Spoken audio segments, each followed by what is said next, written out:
Et bonjour à tous, c'est Antoine le potagiste, bienvenue dans le premier tutoriel de l'application Potager Coach. Alors ce premier tutoriel va être consacré au fait de pouvoir se constituer son calendrier pour sa saison, pour notamment les débutants qui veulent être assistés pour leur saison potagère via l'application. Alors quand vous arrivez sur le logiciel, le premier écran qui va être intéressant pour vous, ça va être l'écran de la légumothèque. C'est une sorte de bibliothèque de légumes. Et dans cet écran, vous allez retrouver en gros pour chaque légume, euh, ils sont rangés par ordre alphabétique, vous allez trouver pour chaque légume et pour chaque climat des dates qui sont à peu près des dates standards pour cultiver le dit légume.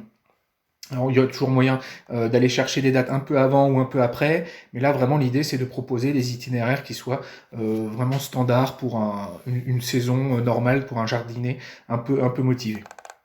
Alors l'application vous propose 7 climats différents, comme vous pouvez les voir, ils sont tous affichés ici avec une petite carte chacun. Alors forcément c'est jamais parfait de choisir des zones comme ça. Typiquement quand on est ici là en Belgique et ici là dans le bassin du Rhône, on se doute bien que forcément les dates vont pas être exactement les mêmes. Si jamais vous êtes sur une zone où vous êtes un peu tangent, eh bien, vous pouvez afficher plusieurs climats. Donc par exemple imaginons que moi je me retrouve ici là sur cette zone-là, entre la partie ouest et la partie sud-ouest, eh bien, je peux très bien cacher les autres climats pour n'afficher que ces dates-là. Et du coup, je vais voir les différentes dates et je vais pouvoir essayer de me faire une idée en faisant une moyenne des deux dates au besoin, si jamais voilà, je ne suis pas sur une zone très franche. Et normalement, sur les dates, eh bien, on voit passer en fait les dates du climat le plus chaud au climat le plus froid, avec la vague de chaleur qui remonte la France et la Belgique.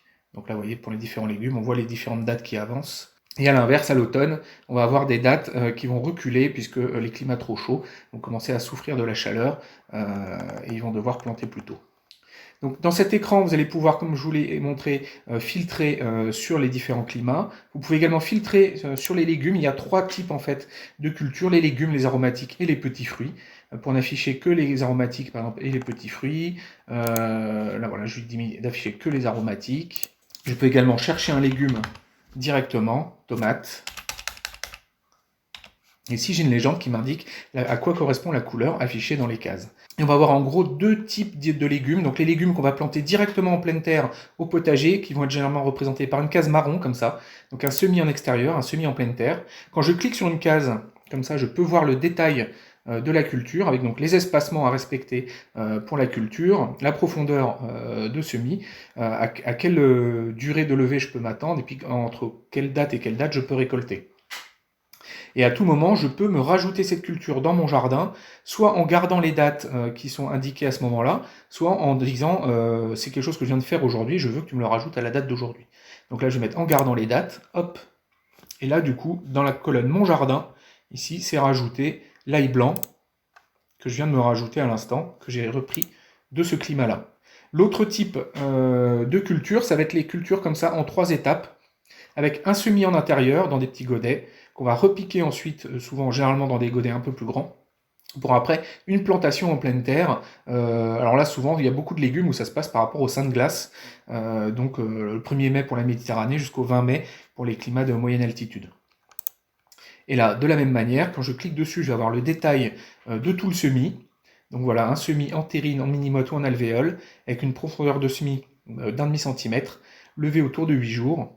Ici, idem, des informations sur le repiquage, sur la plantation, l'espacement des plants, et entre quelle date et quelle date on va pouvoir récolter. Et là, je peux également me le rajouter dans mon jardin si je suis intéressé par ce légume-là, l'aubergine. Hop, voilà, je lui dis rajoute-moi l'aubergine. Et donc j'ai cette date-là qui vient de se rajouter dans mon propre jardin. Et alors là, dans l'application, on a également ce filtre qui, quand il est actif, va limiter la liste des légumes affichés aux seuls légumes qui ont été rajoutés dans mon jardin. Donc voilà, via la légumothèque, vous pouvez faire vos courses et constituer votre itinéraire pour l'année. Alors on voit pour certains légumes, il y a plusieurs semis, on va avoir plusieurs cultures du même légume. Typiquement la carotte, on va faire généralement 3 cultures. On voit également qu'il y a des cultures comme la betterave, où on va avoir un itinéraire avec des semis en intérieur, et puis une fois que la saison est bien avancée, on va semer directement en pleine terre. Et là vous avez en gros toutes les dates pour une saison au potager. Vous pouvez faire vos courses et vous rajouter ce que vous voulez cultiver. Et donc à plusieurs endroits dans le logiciel, vous allez avoir apparaître ce petit bouton bleu avec un i qui sert à afficher la fiche légumes du légume. Quand vous cliquez dessus, vous avez une fiche récapitulative qui vous donne plein d'informations sur les légumes. Alors ici c'est l'ablette. Vous avez une première ligne qui vous explique en gros comment se cultive ce légume dans les grandes lignes. Le besoin d'ensoleillement du légume, ses besoins en eau, les espaces de plantation, les températures de germination des graines, la profondeur de semis, la durée de levée, les températures optimales de culture et le zéro de végétation, c'est-à-dire la température en dessous de laquelle la plante arrête de pousser. Les besoins en fertilité en N, P et K. Ici, des liens pour la botanique avec un renvoi sur la fiche Wikipédia du légume. Ici, des points d'attention, donc en gros, c'est vraiment tous les petits points vraiment caractéristiques de ce légume qui le différencient des autres. Donc, typiquement, dans les blettes, voilà, c'est des glomérules. Les graines sont des glomérules et c'est pas des graines uniques qui vont donner plusieurs petits plants. Donc voilà, tout ça c'est indiqué à cet endroit-là, tout vraiment les petits tips spécifiques aux légumes. Les différents ravageurs auxquels il est soumis également. Donc voilà, dans le cas de la blette, ça va être les limaces, les escargots, également les merles, rouge-gorge et sansonnet. Voilà, vous avez ici des petites fiches rapides d'informations sur les ravageurs. Dans le cas des merles, rouge-gorge et sansonnet, eh bien, en fait, quand on fait des semis en pleine terre, eh bien, ils vont aller déterrer les plants. Voilà, donc il faut s'en protéger avec des filets. Voilà le genre d'infos qu'on peut avoir. Et après, toute une liste de vidéos disponibles sur le dit légume. Voilà, si je prends la fiche de la tomate, voilà, vous avez plein d'articles, des vidéos, des informations sur les différentes maladies, voilà, le milieu de la tomate. Et donc la fiche légumes, c'est une bonne fiche récapitulative pour chaque légume des informations qui pourraient être utiles. Alors l'écran suivant que vous allez pouvoir utiliser, c'est l'écran calendrier.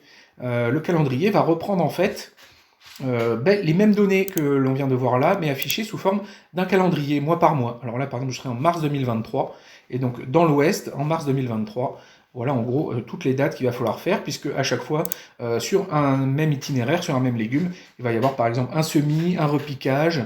Alors là, on va voir apparaître également des dates comme les éclaircissages. Voilà, éclaircir épinard, hop. Là, quand je clique dessus, je revois le même petit cadre qu'on avait précédemment.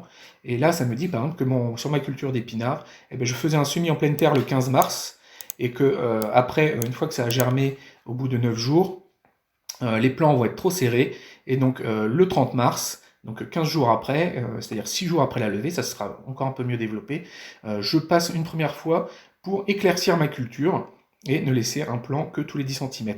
Alors quand vous avez ce petit icône-là, c'est un petit icône de vidéo YouTube sur lequel vous pouvez cliquer et vous accédez alors à une petite vidéo tutoriel sur comment faire le geste précisément sur le légume en question, comment faire le semis d'épinards, comment éclaircir les épinards. Voilà, vous avez des petites vidéos pour vous guider précisément sur les différents légumes. Là, voilà, par exemple, piment et poivron, vous avez une vidéo sur le semis, une vidéo sur la plantation. Donc c'est pas encore exhaustif, hein, il y a encore quelques trous, mais je vais essayer de compléter ça au fur et à mesure. Donc dans cette vue-là, vous avez un petit numéro qui vous indique, dans le cas où vous avez plusieurs cultures du même légume sur l'année, le numéro de la culture auquel ça correspond, si c'est la première, deuxième ou troisième de l'année. Vous pouvez cacher certains types pour n'afficher que ceux qui vous intéressent. Par exemple, là, je vais afficher que les repiquages. Ici, vous pouvez changer de mois, du coup, voir défiler les différents mois. Vous avez également un mode annuel, où chaque colonne est un mois de l'année, et vous allez afficher en fait les légumes les uns après les autres, et on voit l'itinéraire en longueur sur l'année. Et c'est trié en fait par ordre d'apparition de la culture. On voit l'année qui s'écoule, qui avance. Et là, je vais retrouver mes petites infos si je clique dessus. Et là encore, à tout moment, je peux choisir une culture et me la rajouter dans mon jardin. Donc là, je peux prendre les piments et poivrons et me les rajouter dans mon jardin. Et donc vous avez un dernier climat, qui est le climat Mon Jardin, qui lui va vous afficher votre jardin à vous, tout ce que vous avez mis dans votre calendrier. Et vous aurez du coup les dates, mois par mois, de ce qu'il faut faire. vous avez une option sur mon jardin qui permet d'afficher ce que j'ai fait, ce que j'ai pas fait, de cocher pour dire je l'ai fait, je l'ai pas fait. Donc là, il y a trois types sur ce bouton-là. Donc soit on affiche rien, soit on affiche tout. Voilà, là j'affiche ceux qui sont cochés et pas cochés, soit je n'affiche que ceux qui ne sont pas cochés, donc en gros ceux qui restent à faire. Et là vous voyez apparaître une ligne sur mon jardin avec d'autres types de champs qu'on verra plus tard, qui vont être des champs vraiment spécifiques à votre jardin. Vous allez pouvoir saisir des choses beaucoup plus précises sur ce qui se passe dans votre année. Alors vous avez un bouton imprimer ici, qui vous permet d'imprimer un mois de culture. Voilà, vous accédez à un écran d'impression. Vous pouvez vous imprimer le mois que vous voulez, puis si vous voulez tous les mois, il faut passer sur les 12 mois. Et vous pouvez également du coup vous imprimer le mode annuel. Alors le mode annuel n'est pas disponible sur mon jardin, vous pouvez l'imprimer par contre sur un calendrier type. Et voilà, et là vous pouvez vous imprimer votre calendrier annuel. Alors ce que vous pouvez faire également, c'est dans le cas où l'impression est trop disparate, en termes de hauteur de colonne selon les jours, vous avez une option équilibrer calendrier qui vous tasse à plat tous les événements d'une semaine de manière à avoir une impression la plus ramassée possible. Voilà, et la mieux dispatchée. Voilà, et là vous avez une impression beaucoup plus ramassée comme ça.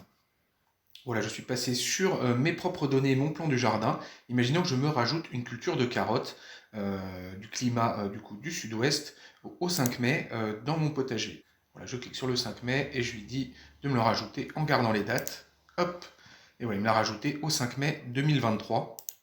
Et si je vais dans mon calendrier, en 2023, voilà, je vois apparaître ma culture de carottes, avec ici l'éclaircissement, ou l'éclaircissage, pas trop comment dire, qui est apparu également. Alors, ce qui est intéressant également ici, c'est qu'à tout moment, vous pouvez déplacer les dates ici. Donc, par exemple, l'éclaircissage, là, qui est un dimanche, on pourrait dire, je vais le mettre le samedi, voilà, et il s'est déplacé instantanément. Donc voilà, à partir de l'application, ça me permet vraiment de m'indiquer quoi faire, quand, et puis également comment, du coup, puisqu'en cliquant dessus, voilà, il va bien m'expliquer comment il faut que je fasse mon semis. Et puis en allant sur la fiche légumes, je vais avoir les informations. Voilà, semer 1 cm de profondeur, ça va lever en 12 jours, donc une levée assez longue. Et puis voilà également les espacements sur le rang. Avec une petite vidéo en plus pour m'indiquer comment faire les différents gestes. Donc voilà, c'est la fin de cette première vidéo. On a vu l'utilisation de la légumothèque et du calendrier pour faire ses courses et se constituer son calendrier. Je vous invite à enchaîner sur la deuxième vidéo. On va regarder comment initier son plan du jardin.